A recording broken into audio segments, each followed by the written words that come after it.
ہم جو اولیاء اللہ سے امداد طلب کرتے ہیں، مدد مانگتے ہیں، تو ہمارا عقیدہ یہ ہے کہ وہ روحانی طور پر سنتے ہیں۔ اولیاء اللہ روحانی طور پر سنتے ہیں، اور وہ اللہ کے اذن اور اللہ کی اجازت سے روحانی طور پر ہماری مدد کرتے ہیں۔ اب روح کس کی کتنی سنتی ہے، کس کی روح کتنی سنتی ہے، یہ حدیث شریف میں آئی ہے۔ بخاری شریف کی حدیث ہے، غالباً کتاب الجہاد ہے۔ حدیث پاک کا مفہوم ہے کہ اللہ کے رسول صلی اللہ علیہ وآلہ وسلم جب جنگ بدر سے فارغ ہوئے، یہ آپ کو بخاری شریف کے جس بھی باب میں ہے یہ روایت موجود ہے، لیکن میرے گمان کے مطابق اگر میرے حافظہ خطا نہیں کر رہا ہے تو یہ کتاب الجہاد میں ہے، ورنہ بخاری شریف میں تو یقینی طور پر ہے۔ اس کا مفہوم یہ ہے کہ اللہ کے حبیب صلی اللہ علیہ وآلہ وسلم جب میدان بدر سے نکلنے لگے تو بدر سے نکلتے وقت اللہ کے حبیب صلی اللہ علیہ وآلہ وسلم نے چونکہ 70 کفار کم و بیش مرے تھے، قتل ہوئے تھے بدر کے اندر، جن میں سے بڑے بڑے گنڈے مکے کے جنہوں نے بہت ستایا تھا اللہ کے حبیب اور مسلمانوں کو، جیسے ابو جہل، عتبہ، شیبہ، یہ سب بڑے بڑے گنڈے تھے، بڑے بڑے کافر تھے۔ امیہ بن خلف، یہ سب بدترین لوگ تھے جو مرے تھے، اور ان میں سے سب سے بدترین وہ تھا حضور نے جس کو نیزہ چبویا تھا، حضور کے نیزہ چبونے سے ہی وہ مر گیا تھا۔ اور حدیث پاک ہے کہ دنیا کا بدترین انسان وہ ہے جو نبی کو قتل کرے یا جس کو نبی قتل کرے۔ نبی کے ہاتھ سے جو مرے وہ بھی بدترین ہے، اور جس کو نبی مار دے وہ بھی بدترین ہے۔ تو اللہ کے حبیب نے اس کو نیزہ چبویا اور وہ مر گیا، تو کافروں نے اس کو تانا دیا کہ حضور نے تجھے نیزہ ہی تو چبویا۔ تو اس نے کہا کہ تمہیں کیا پتا، ابن خلف کہتا ہے تمہیں کیا پتا، اگر وہ مجھ پہ تھوک بھی دیتے تو بھی میں مر جاتا۔ حضور کی اتنی ہیبت تھی، اللہ کے حبیب علیہ السلام میں یہ شان ہے۔ اور میرے آقا کی شان بھی تو دیکھیں آپ، اگر وہ لعاب، وہ تھوک کنویں میں گیا تو کنواں میٹھا ہو گیا، وہ لعاب سوکھے کنویں میں گیا تو کنویں میں پانی آ گیا، وہی لعاب پیاسے بچوں کے منہ میں گیا تو ان کی پیاس ختم ہو گئی، وہی لعاب جابر کی ہانڈی میں گیا تو سالن پورے لشکر کو کام آ گیا، وہی لعاب غوث اعظم کے منہ میں گیا تو ان کو مقرر بنا دیا، وہی لعاب امام حسین کے منہ میں گیا تو معرفت کے چشمے جاری ہو گئے، وہی لعاب علی مرتضیٰ کی آنکھ میں لگا تو آنکھ کی تکلیف دور ہو گئی، وہی لعاب حضرت قتادہ کی آنکھ میں لگا تو ان کا آپریشن ہو گیا، وہی لعاب کسی کے چہرے پہ لگا تو اس کا چہرہ منور ہو گیا، وہی لعاب کسی کی پنڈلی پہ لگا تو اس کی پنڈلی کا درد دور ہو گیا، وہی لعاب اللہ اکبر اگر ابن خلف پہ ڈال دیا گیا تو وہ مر گیا۔ لعاب ایک ہی ہے، کہیں شفا ہے کہیں زہر ہے۔ پیار سے تھوک دیا تو وارے نیارے ہو گئے، جلال میں تھوک دیا اچھا والا انسان تڑپ کر مرنے لگا۔ یہ آقا کا معجزہ ہے۔ جو مارنے والے ہتھیار ہے وہ بچانے کا کام وہ لوگ کر سکتے ہیں، اس کو مار کے کوئی بچ سکتا ہے؟ تیر مارنے کا کام کرتا ہے، اس کو چبو دو تو مرے گا انسان۔ یہ لعاب مصطفیٰ کا معجزہ ہے، کہیں زندگی بنتا ہے کہیں موت بنتا ہے، کہیں دوا بنتا ہے کہیں شفا بنتا ہے۔ تو یہ آقا کی شان ہے، میرے آقا صلی اللہ علیہ وآلہ وسلم کی۔ تو حضور علیہ الصلوۃ والتسلیم نے وہ جو حضور کے ساتھیوں نے جن کو مارا تھا وہ بدترین مخلوق تھے جن کو مارا گیا تھا۔ ایک تو حضور کے ہاتھ سے مرا تھا، یعنی مرا تھا سے مراد کی حضور نے صرف نیزہ چبو دیا تھا، اس کو تڑپنے کے لیے چھوڑ دیا تھا۔ پھر اس کے بعد جس کو امت کا فرعون کہا گیا، ابو جہل، وہ مرا تھا۔ اس کا مطلب کتنے بدترین کفار تھے وہ، اور ان کے کفر میں کوئی شک نہیں ہو سکتا۔ جب حضور بدر کے میدان سے نکلنے لگے تو حضور علیہ الصلوۃ والتسلیم نے فرمایا کہ ان کو کنویں میں ڈال دو، ان کفار کی لاشوں کو کنویں میں ڈال دو۔ تو ان کی لاشوں کو کنویں میں ڈال دیا گیا۔ میں اس کی تشریح کے ساتھ روایت پیش کر رہا ہوں، کنویں میں ڈال دیا گیا۔ کنویں میں ڈالنے کے بعد میرے آقا علیہ الصلوۃ والتسلیم میدان میں کھڑے ہو کر کے پکارنے لگے، اے ابو جہل، اے عتبہ، اے شیبہ، اے فلاں، اے فلاں، اے فلاں، حضور نام لے لے کر کے کہتے تھے کہ دیکھا میرے اللہ کا وعدہ سچا ہو کر کے رہا، اللہ نے ہمیں کامیاب کیا، تمہیں نامراد کیا۔ حضور یہ کہہ کر ان سے بات کرنے لگے۔ اب وہ تو مر چکے تھے، وہ تو مر گئے تھے، کٹ گئے تھے۔ تو صحابہ کرام کو حیرت ہوئی، یا رسول اللہ یہ تو مر گئے نا، حضور یہ تو مر گئے ہیں، آپ ان سے کلام کر رہے ہیں۔ تو آقا علیہ السلام نے کیا فرمایا؟ یہ تم سے زیادہ سنتے ہیں۔ کیا فرمایا؟ یہ تم سے زیادہ سنتے ہیں۔ بظاہر کلام کا یہ معنی نکل رہا ہے کہ یہ کلام حضور نے کس سے کیا؟ صحابہ سے کیا۔ یعنی صحابی جو جسم سے سن رہا ہے، صحابی جو جسم سے سن رہا ہے، اپنے جسم کے کان سے سن رہا ہے، یا یوں کہہ لیجئے کہ مومن اپنے جسم کے کان سے جتنا سن رہا ہے اس سے زیادہ کون سنتا ہے؟ کافر کی روح سنتی ہے۔ یہی مطلب اس کا نکل رہا ہے۔ یعنی ابو جہل کی روح کس سے زیادہ سن رہی ہے؟ مومن کے جسم کے کان سے زیادہ کس کی روح سن رہی ہے؟ کافر کی روح۔ اور وہ بھی کون سے؟ سند یافتہ، سرٹیفائی کافروں کی روح جب اتنا سن سکتی ہے زندہ مومنوں کے کانوں سے زیادہ، جب اتنے بدترین کافروں کی روح دور سے سن سکتی ہے، تو جب کافر کی روح کی سننے کے پاور کا یہ عالم ہے تو مومن کی روح کے سننے کا عالم کیا ہوگا؟ اب مومن کی روح کتنا سنتی ہے، مومن کی روح سننے کی شان کیا ہے؟ آئیے آپ دیکھیے، ہم جب قبرستان جاتے ہیں تو قبرستان جاتے ہوئے کہتے ہیں السلام علیکم یا اہل القبور۔ دیکھو نبی پہ سلام پڑھنے میں تو لوگوں کو اختیار ہے، لیکن قبر والوں پر سلام پڑھنے میں کسی مکتب فکر کو اختلاف جو ہے وہ نہیں۔ حضور پر سلام پڑھنے میں لوگ لڑتے جھگڑتے اختلاف کرتے، لیکن ہر بندہ اپنے باپ کی قبر پہ جاتا ہے تو سلام کرتا ہے۔ کہاں سے کرتا ہے؟ دروازے سے کرتا ہے، حمیدیہ مسجد کے پاس سے کرتا ہے، ادھر عائشہ قبرستان میں لے لے دروازے سے کرتا ہے، یا آفتاب رسالت مسجد کے پاس سے کرتا ہے، کرتا کہیں سے بھی ہے۔ کتنوں کو سلام کرتا ہے؟ 3 قبروں والوں تم کو سلام، 2 قبر والوں تم کو سلام، ابا جی آپ کو سلام، اماں جی آپ کو سلام، بلکہ کیا کہتا ہے؟ السلام علیکم یا اہل القبور۔ ٹھیک ہے، یہی ہے نا، یہی کہتے ہیں۔ نبی کو یا کہنے میں لڑتے ہیں اور قبر والوں کو بھی یا کہتے ہیں۔ ابھی بھی وہ دعا لکھی ہوئی ہے قبرستان پہ، وہ دعا، وہ گیٹ جو ہے نا وہ سنیوں کے دور میں بنا ہوا ہے۔ اور بھی اس کا مطلب ایک تھا کہ ایک دور ایسا تھا کہ پورا شہر سنی تھا۔ 1857 والے سب بعد میں آئے ہیں اور انکار کرنے والے بھی سب بعد میں آئے ہیں۔ یہ آپ کو غور کرنا ہوگا، یہ آپ کو سوچنا ہوگا۔ پہلے سب ہم ہی تھے، بعد میں مسجدوں پہ قبضے ہوئے، گھروں میں بعد میں قبضے ہوئے، لوگ جو ہے وہ عقیدے لوگوں کے بعد میں بدلے، پیسوں کی وجہ سے، شہرت کی وجہ سے، دولت کی وجہ سے۔ سب پہلے ایک ہی عقیدے پہ تھے، صرف مالیگاؤں میں نہیں، دنیا بھر میں لوگوں کا ایک ہی عقیدہ تھا۔ کون سا عقیدہ؟ وہی عقیدہ جو اہل سنت و جماعت کا عقیدہ، جس کو 14ویں صدی میں امام احمد رضا نے پیش کیا، پھر اس کے بعد جو اس سے پہلے کی صدی میں شاہ عبدالعزیز نے پیش کیا، شاہ ولی اللہ نے پیش کیا، شاہ عبدالحق محدث دہلوی نے پیش کیا، حضور غریب نواز نے پیش کیا، بابا قطب نے، محبوب الہی نے۔ یہ سارے وہی عقائد ہیں جو عقائد حقہ ہیں۔ بہرحال اس کی تفصیل میں نہیں جاتا۔ تو ہم قبرستان جاتے ہیں تو سلام کرتے ہیں، اور حدیث پاک میں آتا ہے کہ ساری قبر والے سلام سنتے ہیں۔ کون سنتا ہے؟ ساری قبر والے صرف سلام سنتے نہیں ہیں بلکہ وہ تمہیں پہچانتے بھی ہیں۔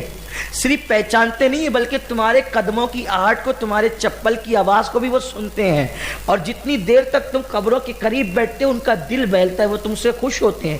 جو تم پڑھتے ہو وہ بھی سنتے ہیں، جو تم کہتے ہو وہ بھی سنتے ہیں، لیکن حد ہے، جو تم کہتے وہ سنتے ہیں، جو وہ کہتے ہیں تم نہیں سنتے، کیونکہ وہ روحانی طاقت سے سنتے ہیں اور تم جسمانی قوت سے سنتے ہو، تو جسم عاجز آ جاتا ہے اور روح کی طاقت اور روح کا پاور بڑا مضبوط ہوتا ہے۔ تو میرے پیارے آقا صلی اللہ علیہ وآلہ وسلم کے دیوانوں میں حدیث کا مفہوم پیش کرنے لگا ہوں۔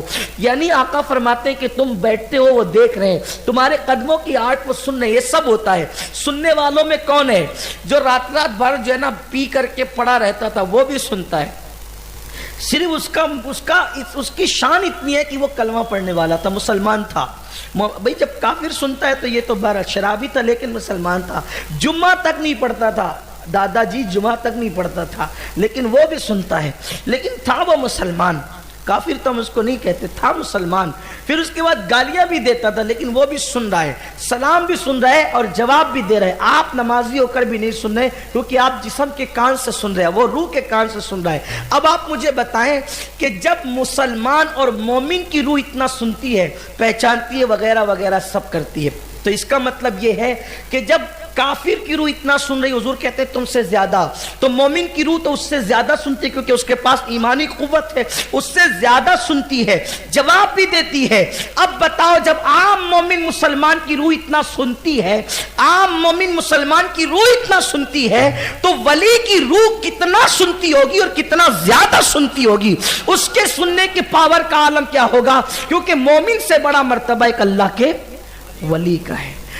اب یہاں آگے کہ سن لیا، حدیث ہی سے ہم پہنچ رہے ہیں، ابھی کوئی واقعہ ابھی نہیں، ابھی صرف حدیث آپ نے سن لیا۔ تیسری بات، روح سفر کتنا کر سکتی ہے، روح سفر کتنا، اب چونکہ سن لیا آپ اس پر تو آ گئے، اتنا تو مان لیا کہ سنتے ہیں، روح سنتی ہے، اللہ والوں کی روحانیت سنتی ہے، وہ روح ہم پکارتے ہیں، روحانی طور پہ مدد کرتے، سن تو لیا۔ بھئی اب یہ جو آپ قبر پہ سلام کرنے جاتے ہو نا، تو روح قبر پر رہتی ہے ضروری نہیں ہے، روحوں کے مقام ہوتے ہیں، کوئی روح قبر پہ رہتی ہے، کوئی روح عرش پہ رہتی ہے، کوئی روح مکۃ المکرمہ میں رہتی ہے، مراتب کے اعتبار سے روحیں رہتی ہیں، میں اس کی تفصیل کبھی پہلے بیان کر چکا ہوں۔ لیکن ہم سلام مالیگاؤں میں کرتے ہیں، اور دادا جی کی روح اگر نیک ہے تو چاہے زمزم پر ہے، حتیم اور کعبے کے درمیان ہے، لیکن وہ وہاں سے سن کے جواب دے رہی ہے، پہچان بھی رہی ہے۔ اب بتاؤ کہ دادا جی کی روح جب سن رہی ہے تو جو غوث الاعظم دستگیر ہے ان کی طاقت کتنی ہوگی سننے کی، سن لیا۔ اب سننے کے بعد روحانی طور پہ مدد کرتے ہیں یا مرادیں پوری کرتے ہیں، اس کا ثبوت کہاں ہے حدیث میں؟ تب سنیے، حدیث پاک میں آتا ہے، سرکار کی حدیث ہے، یہ جو حدیثیں پڑھ رہا ہوں نا اس پہ کسی کا اختلاف نہیں ہے، سرکار علیہ السلام کی حدیث ہے، جب تم میں کا کوئی سونے سے پہلے وضو کرتا ہے، تم میں کا کوئی سونے سے پہلے وضو کرتا ہے یعنی با وضو سوتا ہے، تو نیند کی حالت میں اس کی روح اس کے جسم سے نکالی جاتی ہے، اور نکالی جانے کے بعد اس کی روح کو عرش کی سیر کرایا جاتا ہے، یعنی باوضو سونے والا کہاں جاتا ہے روزانہ؟ آسمانوں پہ، عرش پہ۔ بولو اگر آپ جسم سے جانا چاہیں، پہلے تو جسم سے جانے کے لیے پہلا ذریعہ کیا ہے؟ پیر ہے۔ بولو پیر سے دلیا جانے کے لیے کتنا ٹائم لگے گا؟ ناسک اور ممبئی جانے کے لیے کتنا ٹائم لگے گا، ہے نا؟ پھر چلے پیر سے، اب یہ ترقی کا دور ہے تو آپ کاروں سے جاتے تو بھی ٹائم لگے گا، لیکن وضو سے سویا، ادھر آنکھ بند ہوئی، پلک کے جھپکتے آپ کی روح کہاں پہنچی؟ آسمانوں سے گزرتے ہوئے عرش پر۔ اور پھر حدیث میں یہ بھی آیا ہے وہ عرش پر حالت سجدہ میں ہوتی ہے۔ اس سے باوضو سونے کی فضیلت بھی پتہ چلی۔ میری گزارش ہے کہ روزانہ سونے سے پہلے وضو کر لیا کرو اور باوضو سویا کرو، کتنی برکت کی بات ہے۔ حضرت سرکار غریب نواز فرماتے ہیں، اور سرکار نوری میاں رحمۃ اللہ علیہ نے بھی فرمایا کہ اگر کوئی مسلمان بے وضو سوتا ہے تو اس کی روح جب نکلتی ہے تو فرشتے کہتے ہیں اس کو واپس کرو، یہ وضو سے نہیں ہے، یعنی عرش پر آج اس کی روح نہیں جائے گی کیونکہ وہ بے وضو سویا ہے، یعنی باوضو سونے والا۔ اب یہاں اگر لوگ کہتے ہیں نبی کو معراج روحانی ہوئی، تو میں کہتا ہوں کہ یار یہ کون سی بڑی بات ہو گئی؟ نبی کے غلاموں کی روح روزانہ عرش پر جاتی ہے باوضو رہنے کی برکت سے، تو اگر نبی چلے گئے تو پھر کون سی بڑی بات ہے؟ تو آقا کی روحانی معراج نہیں ہوئی، حضور تو جسم کے ساتھ تشریف لے گئے، حضور علیہ السلام تو جسم کے ساتھ تشریف لے گئے۔ میرے آقا صلی اللہ علیہ وسلم کے دیوانوں باوضو سونے کی برکت دیکھیں، اور بلکہ باوضو سونے کی بات آئی ہے تو سنیے، جو باوضو سویا اور اسی رات اس کا انتقال ہو گیا تو اللہ تعالیٰ اس کو شہادت کا مرتبہ عطا فرمائے گا۔ اور پھر ایک اور بڑی بات باوضو سونے کی یہ ہے کہ جو باوضو سوئے گا تو جب تک سوتا رہے گا اس وقت تک کہ وہ فرشتے اس کی نیکیاں مسلسل لکھتے رہیں گے، اس کا ایک ایک لمحہ عبادت میں شمار کیا جائے گا۔ تو جو باوضو سوتا ہے، توجہ فرمائے، باوضو سویا تو اس کی روح آسمانوں کی سیر کرتی ہے، عرش کی سیر کرتی ہے، عرش الہی کے نیچے سجدہ کرتی ہے۔ یہ باوضو سونے والے کی برکت ہے۔ ادھر سویا، روح ادھر پہنچ گئی، اور اس کے بعد جیسے بیوی نے کہا اٹھو اٹھو اٹھو، بچہ گر گیا، پلان کے تحت تھوڑی کوئی اٹھتا ہے، بولو پلان کے تحت اٹھتا ہے؟ استنجا لگی اٹھ گیا، سر درد ہوا اٹھ گیا، بھوک لگی اٹھ گیا، پیاس لگی اٹھ گیا، کسی نے اٹھا دیا اٹھ گیا۔ بولو سونے اٹھنے میں کتنا ٹائم لگتا ہے؟ کبھی غور کیا؟ ادھر بستر پہ لیٹا آنکھ بند ہوئی سو گیا۔ سونے اور اٹھنے کا ٹائم بیان نہیں کیا جا سکتا۔ آنکھ لگنے میں کتنا ٹائم لگتا ہے آج تک محققین نہیں بتا سکے کہ آنکھ لگنے میں کتنا ٹائم لگتا ہے، ورنہ کبھی غور کیجیے کتنا ٹائم لگتا ہے سونے میں اور اٹھنے میں کتنا ٹائم لگتا ہے۔ سویا عرش پہ پہنچا، روح اس کی، اٹھا زمین پہ روح آ گئی۔ آپ کبھی کبھی فجر ترک بھی کر دیتے ہیں، کبھی جھوٹ بھی بول دیتے ہیں، کبھی غیبت بھی کر لیتے ہیں، یہ سب ہوتا ہے نا ہم لوگوں سے۔ جب اپنی روح کا پاور اتنا ہے کہ پلک کے جھپکتے بند ہوئی عرش پر روح گئی اور کھلی جسم میں آ گئی، جب اپنی روح کے سفر کی قوت کا یہ عالم ہے تو جس نے 40 سال تک کے عشاء کے وضو سے فجر کی نماز پڑھی ہو، اس کی روح کا آنا جانا کتنا مضبوط ہوگا، کتنا پاورفل ہوگا۔ تو اب پتا چلا کہ ولی مدد کیسے کرتا ہے، روحانی طور پہ۔ اور روح کے لیے شاہ عبدالحق محدث دہلوی لکھتے ہیں کہ روح کے لیے دور اور نزدیک یکساں ایک ہی ہے، اس کے لیے کوئی مسئلہ نہیں ہے دور اور نزدیک کا۔ تو اب یہ مسئلہ حل ہو گیا۔ کیا مسئلہ؟ کہ جو روحانی طور پہ کہاں آئیں گے، کدھر آئیں گے، کیسے آئیں گے، کیسے جائیں گے، یہ سب آنا جانا تمہارے لیے ہے۔ روح پلک کے جھپکتے، ہم اپنی روح، مومنوں کی روح، الحمدللہ۔ اب جو لوگ کہتے ہیں نہیں میرے سمجھ میں نہیں آتا کہ روح کہاں جاتی، تو پہلے مومن بن۔ کوئی یہ کہے کہ مجھے آم کی لذت سمجھ میں نہیں آتی کہ کیسا ہوتا ہے، وہ پہلے کھا تو صحیح، ہم سے لڑتا کیوں ہے؟ کھا تبھی تجھے سمجھ میں آئے کہ آم کی لذت کیا ہے۔ تو ایسے مومن بن، پکا مومن بن۔ کیسا؟ چٹنگ باز نہیں، لا الہ الا اللہ پڑھ رہا ہے، 100 بار پڑھ رہا ہے، 1000 بار پڑھ رہا ہے، 500 بار پڑھ رہا ہے، اور جس محمد الرسول اللہ کا کلمہ پڑھ رہا ہے اس کو رسول ہی نہیں مان رہا ہے، تو مومن کب ہوگا؟ رسول مان۔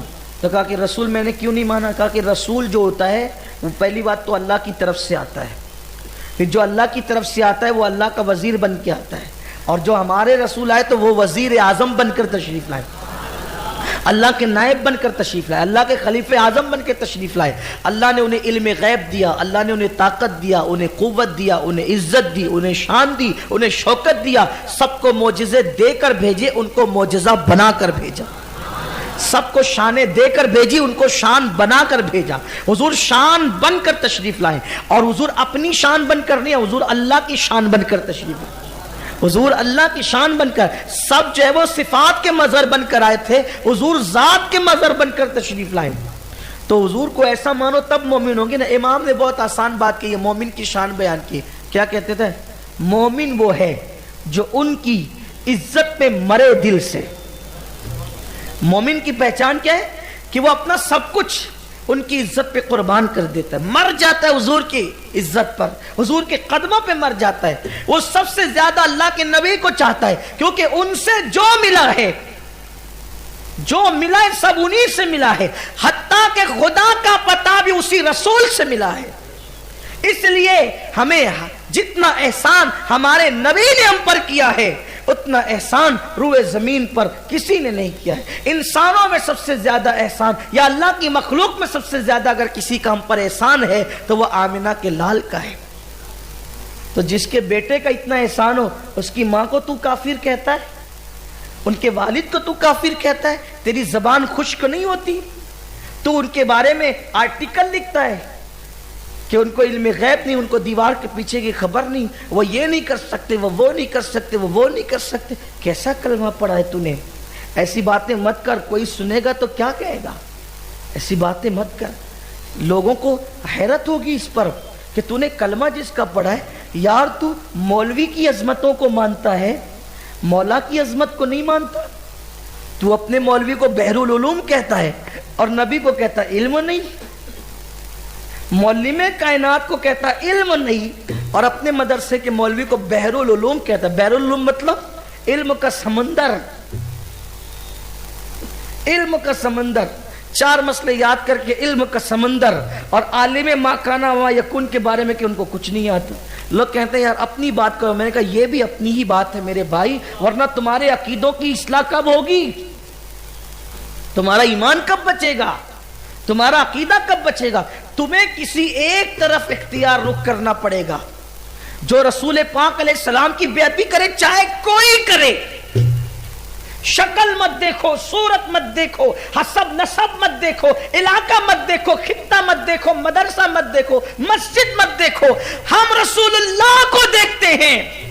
جو حضور کا ہے وہ کسی علاقے کا ہے، ہم اس کے غلام ہیں، اور جو حضور کا نہیں ہے وہ چاہے کیسا ہو اس سے ہمارا کوئی رشتہ نہیں ہے۔ جب تک کہ یہ پوزیشن پیدا نہیں ہوگی تمہارا ایمان مکمل نہیں ہوگا۔ تو عرض یہ کرنے لگا تھا کہ اولیاء اللہ جو مدد کرتے ہیں وہ روحانی طور پر کرتے ہیں، اور شیخ عبداللہ محدث دہلوی لکھتے ہیں ارشاد اللمعات کے اندر کہ روحوں کے لیے دوری اور نزدیکی کوئی حیثیت نہیں رکھتی، ان کے لیے سب یکساں ہوتا ہے۔ اور پھر شیخ عبداللہ محدث دہلوی نے اشعت اللمعات میں یہ بھی لکھا کہ حضور غوث الاعظم دستگیر کی شان یہ ہے کہ وہ اپنی قبر کے اندر سے ایسے تصرف کرتے ہیں جیسے زندہ تصرف کرتا ہے۔ یہ بات ثابت ہے کہ حضور غوث الاعظم دستگیر پیران پیر، بلکہ اور اولیاء اللہ بھی بہت سے واقعات ہیں۔ آپ نے قرآن سنا، پھر حدیث سنا روحانیت کی، پھر آپ نے شیخ صاحب کا فرمان بھی سنا۔ ایک بات اور بہت مشہور جو بتا دوں، دیکھو اولیاء اللہ روحانی طور پہ سارے کام کرتے ہیں، وہ جو چاہتے ہیں کرتے ہیں۔ ویسے میں مخالفین کی کتابوں سے ہی بتا سکتا ہوں کہ وہ بھی اس کو مانتے ہیں، لیکن وہ کس کے لیے مانتے ہیں؟ انہوں نے ساری فضیلتیں مانی ہے اپنے مدرسے کے لیے اور اپنے مولوی کے لیے۔ میں جب بھی مولوی یا ملا کہتا ہوں تو سمجھ لیں کہ اس سے سنی مراد نہیں ہوتا۔ کبھی کچھ لوگ برا مان جاتے ہیں کہ یہ مولوی کرتے رہتے ہیں، کہ میں سنی کو کیسے مولوی کہوں گا یار، میں نے بھی تو کوئی شعور ہے نا۔ ہم نے تو اپنے اہل سنت کے علماء سے جو پڑھا ان سے پڑھا ہے، جو سیکھا ان کی جوتیاں کر کے سیکھا ہے نا، ان کی بات نہیں کرتا، جو توہین کرتے ہیں ان کی بات کرتا ہوں۔ تو بے ادبی کرتے ہیں کہ اپنے مولوی کے لیے ساری فضیلتیں مانتے ہیں، رسول اللہ کے لیے اولیاء کے لیے نہیں مانتے۔ میرے پاس کتابیں رکھی ہوئی ہے، اس کا ٹائم نہیں ہے، ورنہ ارواح ثلاثت پڑھنے لگوں گا، یا جو ہے وہ سوانے اشرف پڑھنے لگوں گا، یا پھر افادات الیومیہ پڑھنے لگوں گا، تو ابھی سب باتیں اوپن ہوگی، اور تذکرۃ الرشید کا تذکرہ آئے گا۔ یہ سب ہم پہلے پڑھ کے سنا چکے ہیں آپ کو، لیکن اب میری طبیعت اس طرف مائل نہیں ہوتی، یعنی کہ اس طرف مائل نہیں ہوتی کہ میں جو ہے وہ ان گھنونے واقعات کا تذکرہ نہ کروں۔ مجھے اب اس سے گھن ہو گئی ہے۔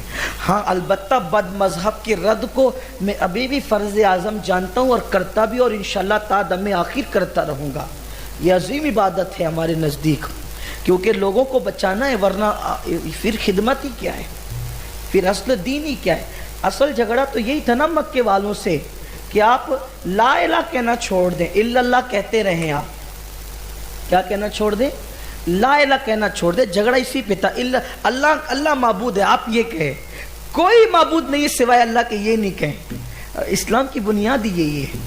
حضور نے کہا یہ کیسے ہو سکتا ہے؟ تو بس آپ کو بھی یہ کہتا ہوں، ہمیں بھی یہ کہنا ہے کہ کوئی مسلک نہیں ہے سوائے مسلک اہل سنت کے، کوئی دین نہیں ہے سوائے دین اسلام کے، کوئی حق نہیں ہے سوائے عقیدہ اہل سنت کے، یہ کہنا ہوگا، ورنہ عادت ہی ترادہ بٹیر نہیں چلنے والا۔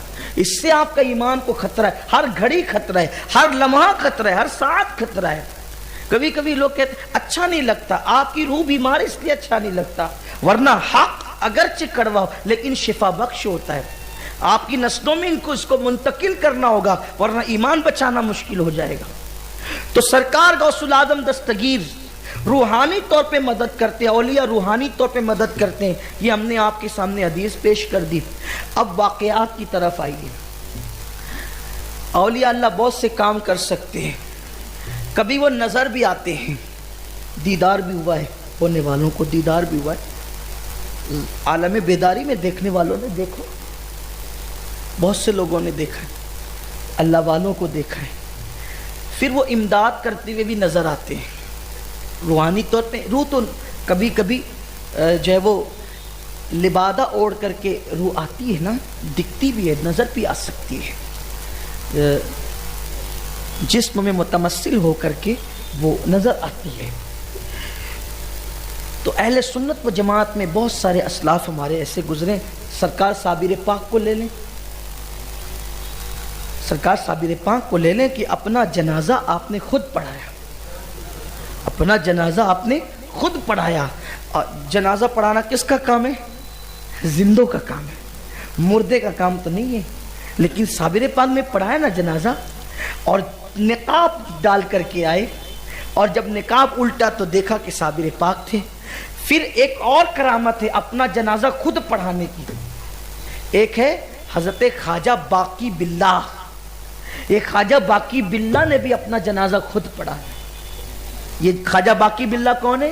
یہ خواجہ باقی باللہ حضرت شیخ احمد سرہندی فاروقی، جنہیں ہم مجدد الفسانی کہتے ہیں، ان کے پیر و مرشد خواجہ باقی باللہ، تو ان کی نماز جنازہ بھی انہوں نے خود پڑھائی، خواجہ باقی باللہ رحمت اللہ علیہ۔ تو روحانی طور پہ اولیاء اللہ مدد کرتے ہیں، نظر بھی آ سکتے ہیں، سب کو نہیں آتے لیکن آ سکتے ہیں، امداد کے لیے پکارو تو سنتے ہیں، مدد کے لیے آتے ہیں، دور نزدیک ان کے لیے کوئی حیثیت نہیں ہوتی۔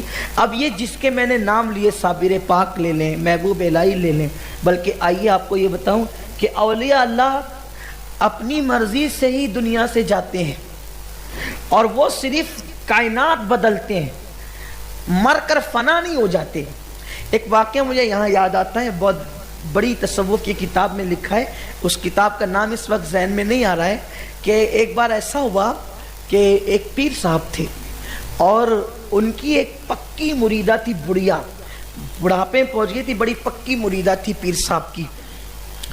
پیر صاحب سے اس کو بہت محبت تھی۔ عورتیں جو ہے نا بہت پکی ہوتی ہے عقیدے کی، اور خاص طور پہ بوڑھی عورتیں زیادہ پکی ہوتی ہیں، تو بہت پکی تھی عقیدے کی۔ اس نے کیا کیا کہ اپنے بیٹے کی شادی جو ہے وہ منگل کے دن رکھی یا اتوار کے دن رکھی۔ عام طور پر پہلے لوگوں کے نظریات عقیدتوں پہ، حالانکہ حقیقتیں بھی کبھی کبھی وہ چھوڑ دیتے تھے عقیدتوں کی بنیاد پر، تو پہلے کے لوگوں کا گمان یہ تھا کہ پیر صاحب کا انتقال ہو تو یا پیر کے دن ہو یا تو جمعہ کے دن ہو یا جمعرات کے دن، یعنی سنیچر کو پیر صاحب کا انتقال نہیں ہونا چاہیے، اتوار کو نہیں ہونا چاہیے، منگل کو نہیں ہونا چاہیے، بدھ کو نہیں ہونا چاہیے، یعنی اچھے لوگ اچھے دن انتقال ہو۔ حالانکہ اچھا بندہ جس دن بھی جائے گا وہ دن اچھا ہو جائے گا اس کی برکت سے، ایسا کچھ نہیں ہے، لیکن جمعہ اور پیر ہو تو فضیلت تو بہرحال ہے، اللہ ہم سب کو برکتیں نصیب فرمائے۔ تو اس نے اتوار یا منگل کو اپنے بیٹے کی شادی رکھی، ایک لوتا بیٹا تھا، بڑی دھوم دھام اور مصروفیت کا وہ تھا، معاملہ تھا، اور بس شادی کا عین دن آ گیا کہ صبح کو دیکھا کہ جنازہ نکلا محلے سے، اور کہا کہ کس کا انتقال ہوا؟ مجھے پتہ نہیں چلا، میں مصروف تھی۔ کہ پتہ نہیں چلا تیرے پیر صاحب کا انتقال ہو گیا؟ کہ لو صاحب، اب پیر لوگ بھی اتوار اور منگل کو دنیا سے جانے لگے، یہ کیا بات ہو گئی؟ بس اتنا کہنا تھا۔ پیر صاحب جنازے میں اٹھ کر بیٹھ گئے، ٹھیک ہے بڑی بھی، آج نہیں جائیں گے، جب تو کہے گی تب چلے جائیں۔ سبحان اللہ، یہ اولیاء اللہ کی شان ہے، اولیاء کرام کی شان ہے۔ میرے آقا، میرے مرشد حضور سیدی محبوب الہی نظام الدین اولیاء رحمت اللہ علیہ، آپ کا جنازہ جا رہا ہے، جنازہ جاتے ہوئے لوگ شعر پڑھ رہے ہیں، آگے چلتے ہوئے سیما کے ساتھ جنازہ جا رہا تھا، مولانا احمد جام کا شعر پڑھا جا رہا تھا۔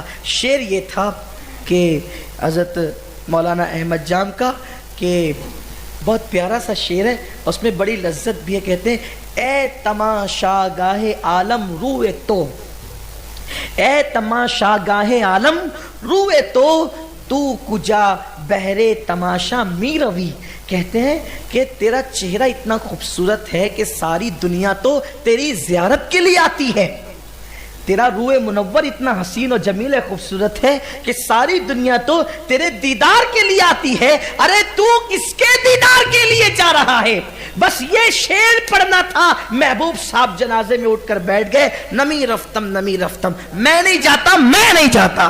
پھر اس کے بعد خواجہ نصیر الدین چراغ دہلوی نے ہاتھ جوڑے، حضور یہ شریعت کا لوگ مذاق نہ اڑائے. پھر چادر اوڑھ کر کے بیٹھ گئے. یہ اولیاء اللہ کی اموات، یہ تاریخ ہے ہندوستان کی. اس کے بعد تیسرا واقعہ، حضرت سیدنا امیر خسرو رحمت اللہ علیہ کا وصال ہو گیا. سرکار امیر خسرو کا وصال ہوا تو دلی کے کچھ علماء جو ہے آپ کی میت میں آئے. کہا کہ چلو بیٹھ کر کے خسرو کے لیے مغفرت کی دعا کریں. کہا اللہ خسرو کو بخش دے. حضرت امیر خسرو اٹھ کر بیٹھ گئے. کہا میرے لیے مغفرت کی دعا تم لوگ نہیں کرنا، میرے لیے مغفرت کی دعا، ہر مومن کو مغفرت کی دعا کی ضرورت ہے، لیکن جن کے رتبے ہیں سوا ان کو سوا مشکل. ابھی اس منزل تک پہنچنے کے لیے لوگوں کو ٹائم لگے گا. ان باتوں کو سمجھنے کے لیے عقل والے کیا سمجھ سکیں اس کو. یہ تو اہل عشق کا کام ہے، ہم عشق کے بندے. کہ میرے لیے مغفرت کی دعا نہیں کرنا. کہا کیوں؟ کہ اگر تمہاری دعا سے جنت میں جانا تھا تو محبوب الہی کی غلامی کیوں اختیار کی؟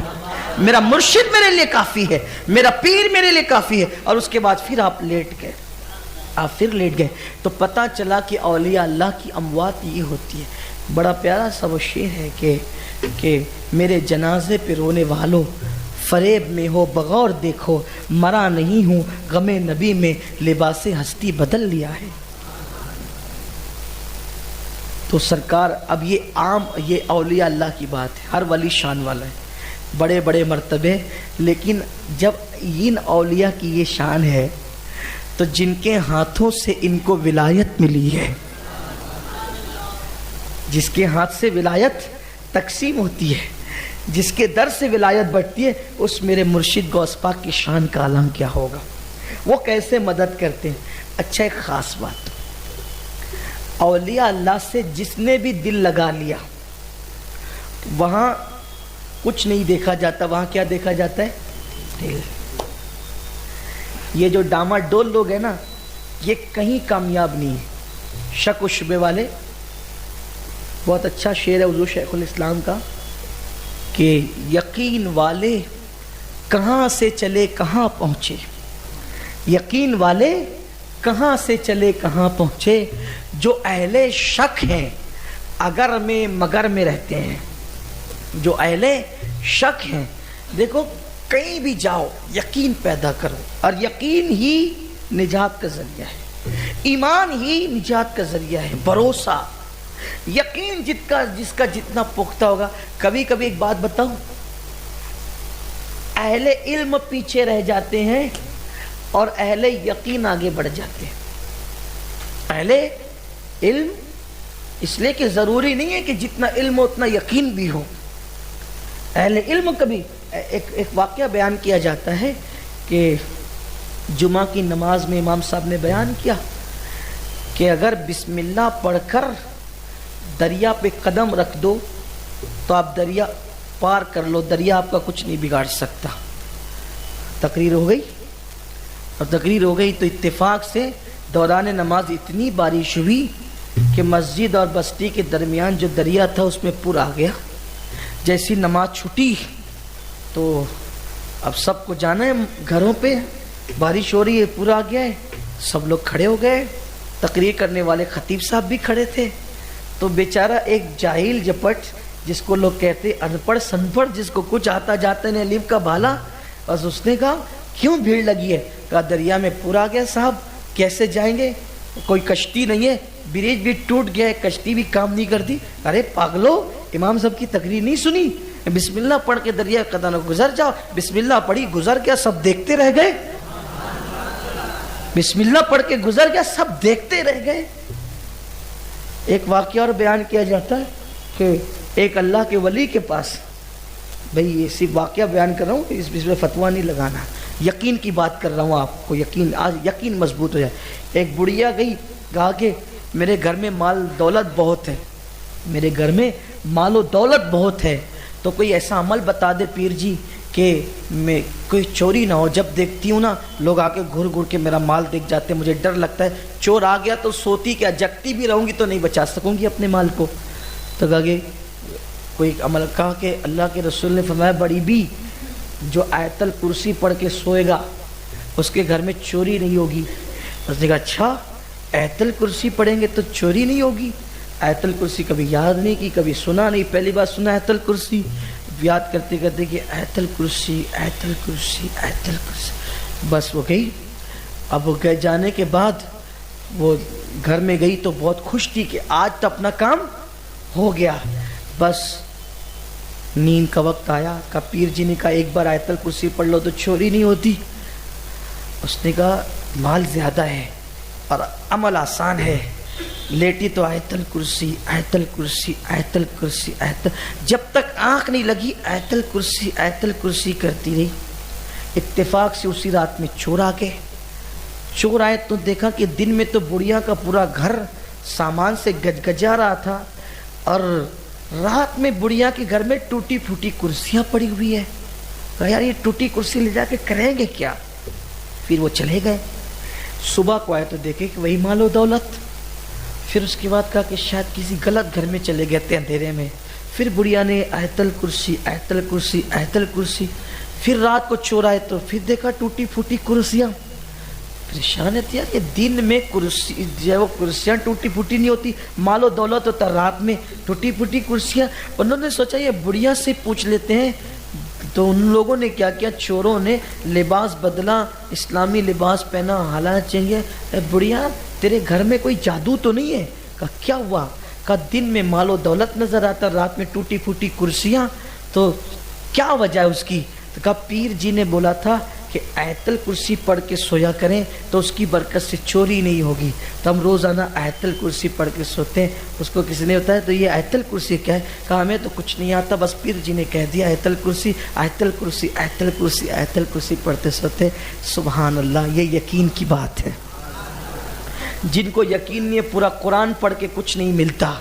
جن کو یقین ہے آیت الکرسی بھی کہہ دیں تو آیت کی برکتیں ان کو نصیب ہو جاتی. پختہ بنو, یقین پیدا کرو.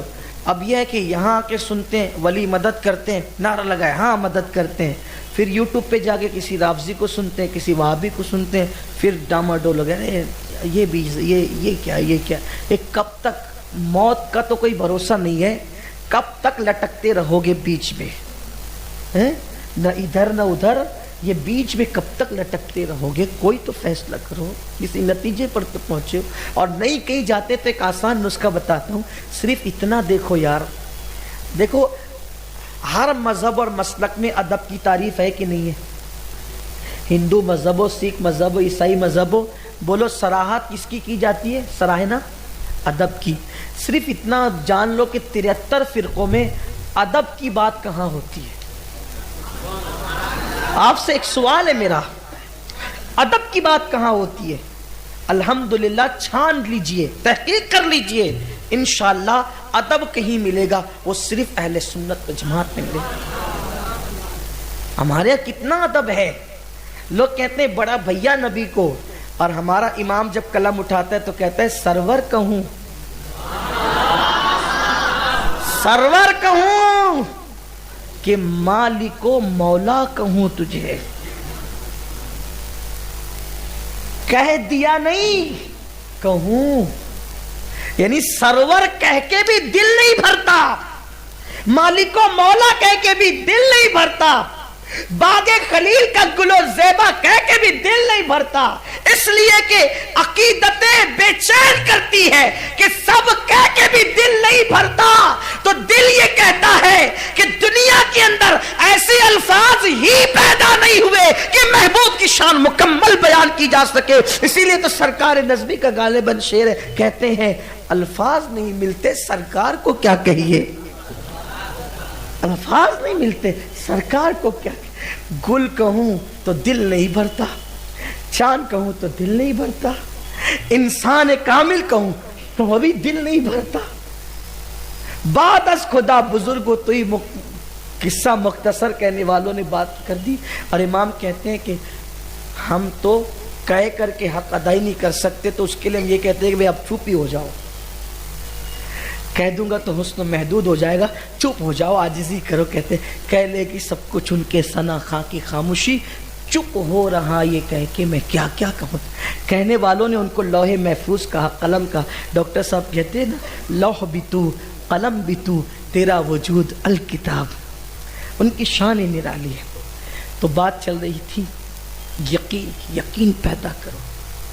یقین، یقین ہوگا تو ملے گا. گھر میں بیٹھے بیٹھے زیارتیں ہوتی اہل یقین کو، گھر میں بیٹھے بیٹھے زیارتیں ہوتی اہل یقین پیدا. ڈاما ڈول مت رہو، یقین پیدا کرو. تو اولیاء اللہ کے یہاں یقین دیکھا جاتا ہے. جو یقین سے ان کو پکارے وہ مدد کے لیے آتے ہیں.